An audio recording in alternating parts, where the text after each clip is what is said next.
ہمارے ہاں بصغیر کے مسلمانوں میں یہ ایک بات مشہور ہے کہ یہ 6 کلمات جو ہم ابتدائی طور پر اسلامک تعلیم دیتے وقت بچوں کو پڑھاتے ہیں، یہ صرف برصغیر کے علماء کی وضع کردہ ہیں یا برصغیر کے عوام میں یہ مشہور ہیں۔ عرب دنیا میں یا اس طرح دیگر جو مسلمان ہیں برصغیر سے باہر، ان کے ہاں 6 کلموں کا کوئی کنسیپٹ نہیں ہے۔ تو آج ہم ذرا غور کریں گے کہ یہ جو 6 کلمات ہیں یہ احادیث سے مذکور ہے یا واقع ہی برصغیر کے علماء کے وضع کردہ ہیں۔ اس بارے میں نے کچھ احادیث اپنے پاس نوٹ کی ہیں، میں چاہتا ہوں کہ یہ احادیث میں آپ لوگوں کے ساتھ شیئر کروں۔ سب سے پہلے تو پہلا کلمہ جسے ہم کلمہ طیبہ کے نام سے یاد کرتے ہیں، اس کے بارے میں صحیح بخاری حدیث نمبر 25 اور صحیح مسلم حدیث نمبر 22 میں نبی کریم صلی اللہ علیہ وسلم کی حدیث ہے کہ امرت ان اقاتل الناس حتی یشہدوا ان لا الہ الا اللہ وان محمد رسول اللہ۔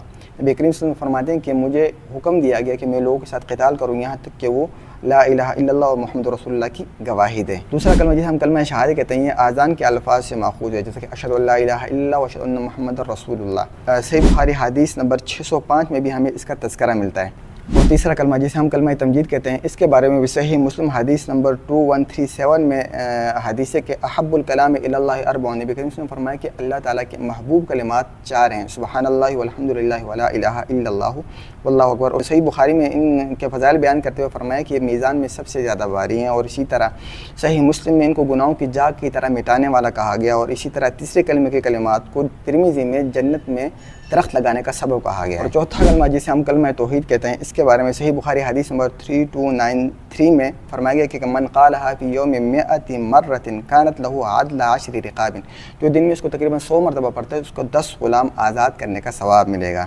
اور پانچواں کلمہ جسے ہم استغفار کہتے ہیں، اس کو صحیح بخاری حدیث نمبر 6306 میں فرمایا کہ یہ سید الاستغفار ہے، یعنی کہ ہم جو پانچواں کلمہ ذکر کرتے ہیں اس کو سید الاستغفار کہا گیا ہے صحیح بخاری میں۔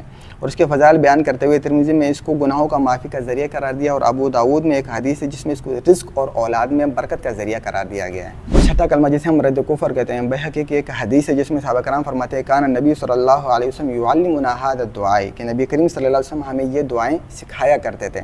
اب اتنے زیادہ فضائل اور اتنے زیادہ احادیث میں مذکور ہونے کے باوجود ہمارے برصغیر میں ایک بات عام ہونا کہ یہ برصغیر کے علماء کی پیداوار ہے، اس کی وجہ کیا ہے؟ دراصل برصغیر کے علماء نے ان سارے کلمات کو یکجا کر کے مرتب کر کے ان میں سے ہر ایک کلمے کا نام رکھ دیا۔ اب سوال ہوتا ہے کہ اس کی ضرورت کیا تھی؟ اس کے صرف ایک مقصد تھا کہ بچوں کو اور عام عوام کے لیے ان ساری بنیادی عقائد کو جمع کرنا، ان کو جاننا اور ان کی تعلیم آسان ہو جائے۔ اس وجہ سے انہوں نے ان سب کو پہلے یکجا کیا، ان کو ترتیب دی اور ان میں سے ہر کلمے کا نام رکھ دیا۔ لیکن بہت سارے لوگ غلط فہمی کے بنا پر یہ سمجھ رہے ہیں کہ شاید یہ جتنے بھی کلمات ہیں، ان کلمات کے جو الفاظ ہیں یہ احادیث میں مذکور نہیں ہیں، بلکہ یہ صرف برصغیر کے علماء نے اس کو ذکر کیا یا گڑھ لیا۔ حالانکہ ایسا نہیں ہے، ان کلمات کے جتنے بھی الفاظ ہیں سارے کے سارے احادیث میں مذکور ہیں۔